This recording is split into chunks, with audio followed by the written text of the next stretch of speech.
Olá!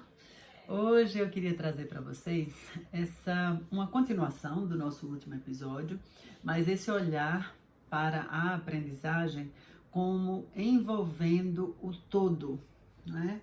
O sistema nervoso, ele funciona como um todo. Cérebro, mente e corpo, eles agem de maneira integrada. Não existe essa segmentação, né? Tem sempre influência de um no outro. E assim é a aprendizagem. A gente precisa olhar para a aprendizagem de uma maneira mais holística, de uma maneira mais global. E assim também é a aprendizagem de uma língua adicional. Então, o que nós temos, eu queria perguntar a professores e a alunos, quando nós olhamos para a aprendizagem e praticamos o ensino e a aprendizagem de uma língua adicional do ponto de vista da estrutura, da exploração do treino linguístico, do treino de uma estrutura gramatical, do treino de vocábulos, né, muitas vezes desconectados de um contexto mais significativo. Quando nós fazemos esse tipo de abordagem, nós estamos usando essa integração de corpo, mente e cérebro. Quando visamos a um treino puramente linguístico e superficial, estamos fazendo uso desse todo? Acho que não. Então, o convite aqui é para que nós possamos olhar para a aprendizagem de uma língua adicional de uma maneira muito mais profunda. Um deep learning. Um learning, uma aprendizagem que vai buscar o corpo, as percepções, essas sensações todas, os nossos 5 sentidos. E também vai olhar para essa aprendizagem de vários ângulos, do cognitivo, do social, do psicológico, todos os ângulos que nós olhamos quando olhamos para o indivíduo como um todo. Então, eu acho que todo mundo lembra de uma aula de inglês mesmo, em que se aprende um diálogo, em que se aprende uma estrutura, ainda que em um contexto disfarçado, né? O contexto é apenas um pretexto, e aí nós temos, na verdade, simplesmente um treino superficial que não vai se conectar com o todo de um indivíduo, que não vai fazer sentido.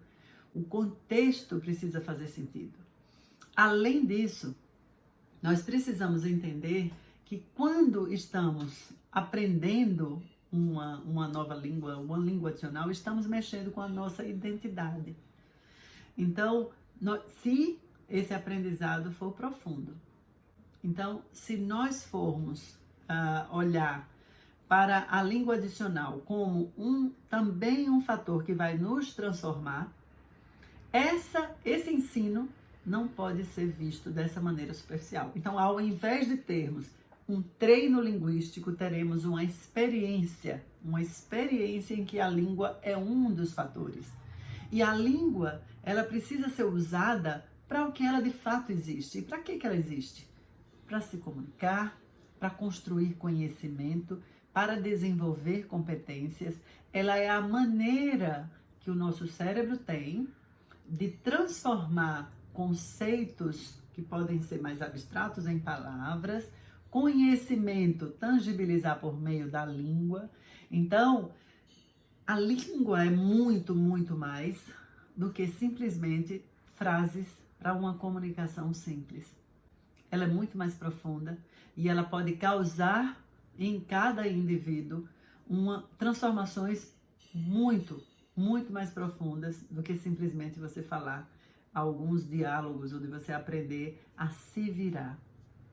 Bom, com isso, em que nós acreditamos? Nós acreditamos que um contexto rico e uma experiência de fato, à medida em que você faz outras coisas enquanto está usando a língua, na medida em que você aprende outras coisas por meio da língua, na medida em que nós fazemos educação em uma língua, aí sim nós estamos usando todo o potencial dela, tudo que nós podemos aproveitar de uma aprendizagem mais profunda, de uma aprendizagem mais significativa.